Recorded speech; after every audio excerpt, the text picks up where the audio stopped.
How's it going, everybody? My name's Dave Whipple and you're watching Cheap Wheels. One of the biggest problems you're gonna find with used vehicles is a lot of times they just don't ride well. Shocks and struts are two things that are very easy to ignore. And then sooner or later, your car or truck rides like a hay wagon. So today what we're gonna do is we're gonna take a look at the shocks on my old pickup truck and we're gonna change them out. Not only am I gonna report back to you how the vehicle rides with new shocks, we're gonna take a look at the shocks that came off the truck, see how bad neglected shocks can be.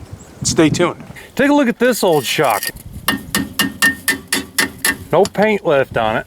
It's rust from the top to the bottom. There's even holes in the upper portion. There's no paint left on it at all. We're gonna undo that top bolt first. So I will stick this guy on this side.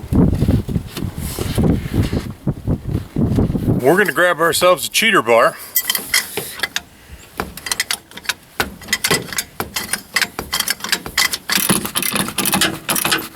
Now here's something interesting. I'm down to the point I can undo this bolt with my fingers, and when I pull it out, shock doesn't go anywhere. Shock doesn't move at all. Pretty much a dud. I think this shock is toast. I'm kind of enjoying working with the tire on because it gives me something to lean on.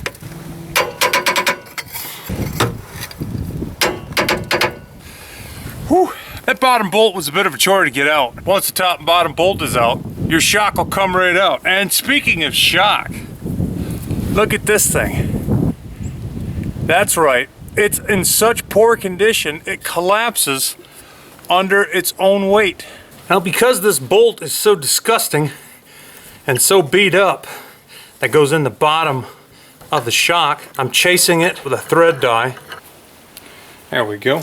Let's throw in the new one. All right, first thing I'm gonna do, I'm gonna put this new shock in here. I'm going to put the bolt back in. Then up top, I'm gonna pull on this band and compress this shock. And as soon as I can stick the bolt through the top hole, that's what I'm gonna do. Just gonna grab this strap and pull it, and that'll help me get the shock to compress. Oh boy. Let that shock expand right up into place, right there. There we go. Now that that shock is where it needs to go, I'll just clip that plastic retainer, put that nut on, and everything is ready to be tightened down. Now we'll go down here to the bottom, clip that off, and we're ready to tighten that bolt too.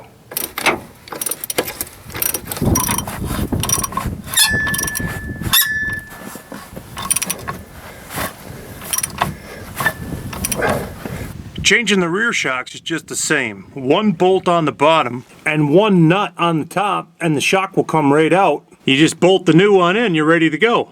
So now that we have all four shocks out, let's take a look at what we have and why they weren't any good. Here's one of the front shocks. It basically will collapse under its own weight. Here's the other front shock, an accordion shock.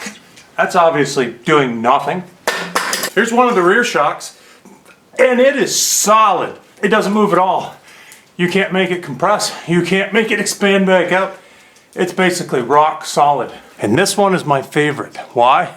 Because it actually has a dime-sized hole in the side. The shock can't work if it doesn't have any shock juice in it. And this one doesn't. Wow, that's bad. So while three of the shocks are acting like there's nothing there, allowing the truck to bounce, this shock is actually acting like a solid piece of steel linkage, and it was keeping that back corner from ever even moving. It was keeping it rigid. After changing those four shocks, it is hard to describe how much of an improvement in the ride I'm experiencing in that old truck. I'm gonna guess that those shocks were probably original, and this truck has 240,000 miles. No wonder it rode so bad. Well, there you have it. You wanna make a huge improvement on the handling and ride of an old vehicle, throw $100 into a set of shocks. You can't go wrong. Made a massive difference on this truck, could make a massive difference on your car or truck. Thank you guys so much for watching Cheap Wheels. Keep your junk on the road. See you soon.